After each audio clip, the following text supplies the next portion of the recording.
that pesky little thing doesn't exactly do what you want it to do. It tends to upbraid you on a fairly regular basis and remind you of your various idiocies and inadequacies. And you might think that that's you speaking, but then you might ask, well, why does it tell you things you don't want to hear then? And why can't you control it? And you might think, well, you never get messages from God. It's like, yeah, actually you do. It's your conscience. And that pesky little thing doesn't exactly do what you want it to do. It tends to upbraid you on a fairly regular basis and remind you of your various idiocies and inadequacies. And you might think that that's you speaking, but then you might ask, well, why does it tell you things you don't want to hear then? And why can't you control it? And those are both extraordinarily good objections. And the what would you call it? The equation of conscience with the God within, let's say, isn't something I've just invented either. There's a very pronounced and profound thread of Catholic thinking in particular that identifies the conscience with the voice of God within. And it's an idea that emerges in the Old Testament with the prophet Moses. And who's the prophet? He appears with Christ when he's transfigured on the mount. It's Moses and Elijah, who is the first person to posit that God is not in nature, but is the still small voice within. Right, so that's what comes to Jonah. And it says just what the conscience always says, that you have to go do something you'd rather not do. You have to admit something you don't want to do. You have to undertake some remedial action that you don't want to undertake. You have to atone for your bloody sins, and sometimes for the sins of other people. And so the voice comes to Jonah and says, you know, there's a city some distance from you, Nineveh, and it's full of your enemies. And so the people of Nineveh are the historical enemies of the Israelites at that time. But despite the fact that it's a city of your enemies, I want you to go there, because I'm not very happy with the Ninevites. They've wandered off the pathway, and I'm feeling like giving them a good smiting, and if they don't straighten up, there won't be any of them left. And I'm sort of, you know, deliberating about whether or not my choice in that regard is acceptable, and I thought I might send you there just to see if they'll straighten out. And Jonah thinks, yeah, I don't think so, buddy. First of all, I just soon see them go to hell in a handbasket, because they're my enemies and they're the habitual enemies of the Israelite people. So why would I give a damn if they live or die? And since they're my enemies, it might be better if they burn in hell for all I'm concerned. So no, I don't think I'm going to go there. And there's 150,000 of them and one of me, and I'm their enemy. And so why? This sounds like a very bad strategy as far as I'm concerned. So Jonah does what people always do, and he thinks, I think I'll just hightail it in the other direction, which is exactly what you do when you're called upon to say something that you bloody well know you should say, and you don't. And furthermore, you also think in your pride and foolishness that you can get away with it, and you can't, because you never get away with anything. So, and if you think you do, that's that same voice of pride telling you that you are capable of bending or twisting the fabric of reality itself without it snapping back and taking you out. And that is not a wise thing to think. Anyways, Jonah hightails it in the other direction. He takes a boat and he's off to parts unknown. There's no damn way he's going to Nineveh. And so what happens? Well, Jonah is called upon to speak, and he doesn't. And so his life starts to destabilize, as yours will if you're called upon to speak and you hold your tongue. And so the waves rise and the wind blows, and the ship that's Jonah's on, which is the ark or the ship of state, you can think about it either way, is now in danger. And that's exactly what happens to the ship of state when the people who are on board it refuse to say what they have to say and run away instead. And so the waves rise and the wind blows and the ship is in danger, and the sailors, a rather superstitious lot, think, there's probably someone on this boat who isn't quite right with God. And that's a pretty good thing to think, actually, when your shopkeepers are starting to lock up your ice cream because the thieves come in the night to steal it, which seems to be what's happening in New York right now, and you think that the waves are starting to rise and the wind is starting to blow, and maybe that's because people aren't saying what they have to say. And so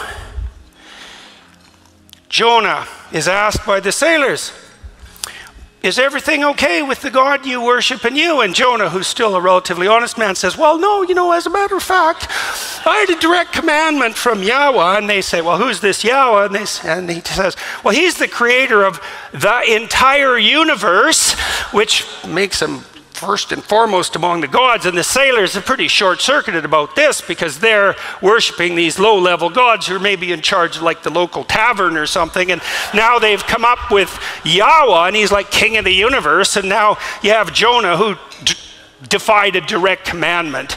And they think, well, that doesn't seem like a very good idea if you actually believe in this guy. And nonetheless, the sailors are even pretty good guys, and they try to make for port so they don't have to throw poor Jonah overboard, but it's God they're dealing with, creator of the universe, so the waves just get bigger, and that's just not so good. And finally they think, all right, throw him overboard.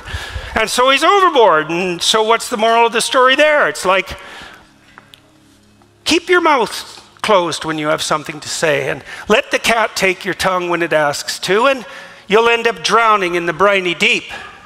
And you think, well, that's pretty harsh. It's like, no, that's nothing. I mean it. That's nothing. If you think that danger of death is the worst thing that can happen to you, if you walk off the straight and narrow path, you know nothing about life. There are things that are far worse than death.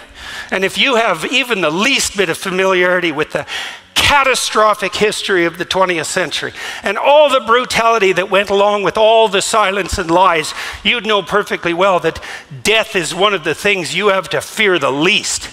And so what happens to Jonah? He's drowning away. That's pretty miserable, but that's nothing. The beast comes up from hell itself, right? And takes him in its mouth and pulls him down to the depths. And you might say, well, what are the depths? What's this whale? It's the jaws of hell. Well, and how do you know that? Well, he's there for 3 days. It's the same 3 days that Christ spends harrowing hell. It says in the story of Jonah that it's a beast from hell. That's a hint. The parallels are there as well as the direct representations, and it's part of the standard mythological landscape. And what it means is that, look, if you fail to say what you have to say when it's your turn to talk, it isn't just your life that you're putting in danger. It's the entire bloody social contract. So what did Solzhenitsyn note in the Gulag Archipelago, which was perhaps the greatest study of totalitarian atrocity and the psychological reasons, practical reasons as well, for the existence of that atrocity? Solzhenitsyn's conclusion was, a totalitarian state isn't a dictator oppressing the freedom-loving masses. That's a fool's vision of the world. It's the universal grip of the lie on every soul, every single one. Not a single man in a totalitarian state is willing to stand up and say what he knows to be true. And that's the totalitarian state.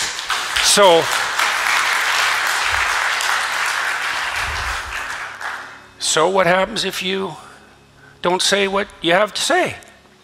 Well, then you go to hell and you take everyone you love with you. And that's what happens. And then I'll close with this. And that's not like some story. It is some story.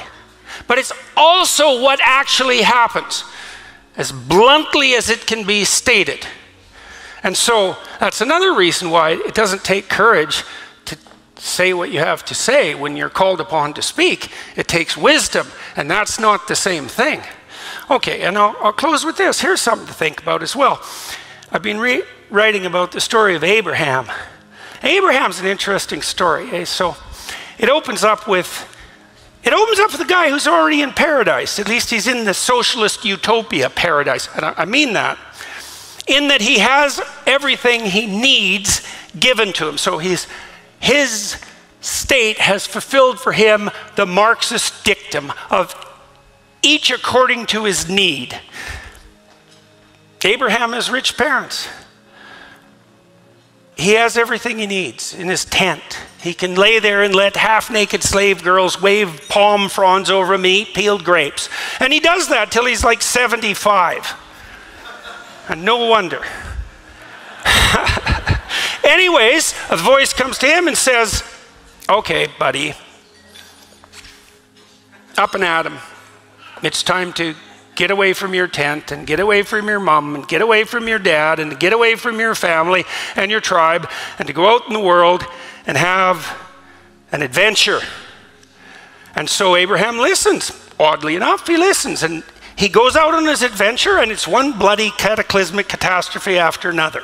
It's starvation and tyranny and the conspiracy of the Egyptian aristocracy to steal his beautiful wife, and war and death and the necessary calling for the sacrifice of his son. Is just a cataclysm. And through all that, God promises him that if he maintains his faith, he'll be the father of nations.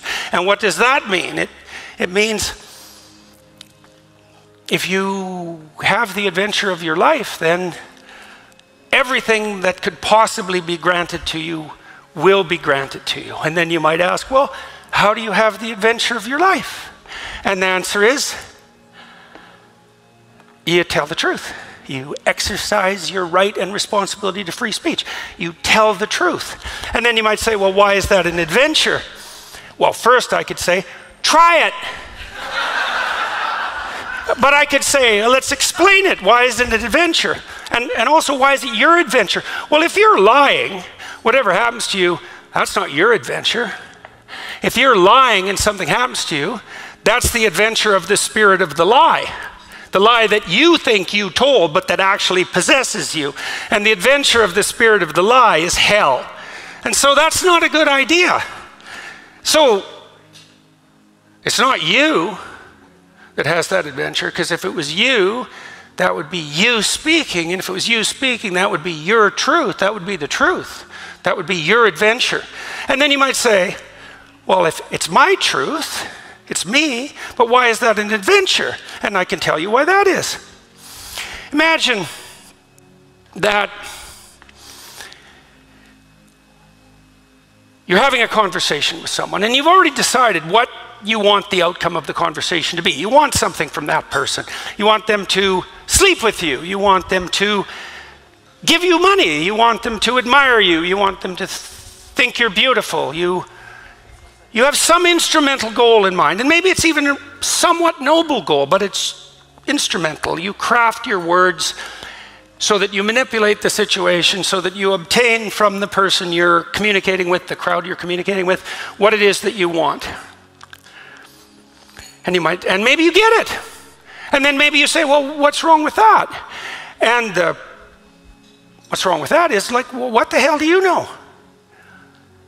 Rhea, I'm dead serious. Have you never got something that you were aiming at that was the wrong thing to get? That happens to you all the time. I mean, sometimes you fail too, and you know, that's obviously not pleasant, but the worst kind of failure is to get exactly what you're aiming for and find out that that the lies you had to tell to get it turned out to deliver to you something that not only had no value, but that was actually contrary to your best interests. And then you might say, well, how could you possibly exist in the world otherwise? Because you have to have a plan, you have to be aiming at something, you have to be wanting something to even communicate. And I could say, well, actually, that's not true. You can replace that instrumental longing with faith. And here's the basis of faith, a form of faith. The basis of the highest form of faith is the decision to accept the proposition that whatever happens if you live in truth is by definition the best thing that can possibly happen, despite your inability as a consequence of your limitations to have the wisdom to see that. And it's a statement of faith, because there's no way of demonstrating the validity of that proposition before enacting the hypothesis. You have to commit to it. Well, let's make it practical. I manipulate you and I get what I want, but then I find out I didn't want what I wanted. And so instead, I don't manipulate you. Instead, what I do instead, every time I speak, is I make things as clear to myself and everyone else as I possibly can, right? And let the devil take the consequences. And so what's the consequence of that? You have no idea what's going to happen next, right? You throw caution to the wind. You have no idea. You think, well, I better not say that because this might happen. It's like you just have to let that go. It's like, no, this is the thing to say now. And whatever happens, bring it on. Well, that's an adventure, right? That's an adventure. And if you do it enough, then you have the adventure of your life. And then, if you have the adventure of your life, it's so bloody interesting and so engaging and so exciting that it justifies the misery of your existence.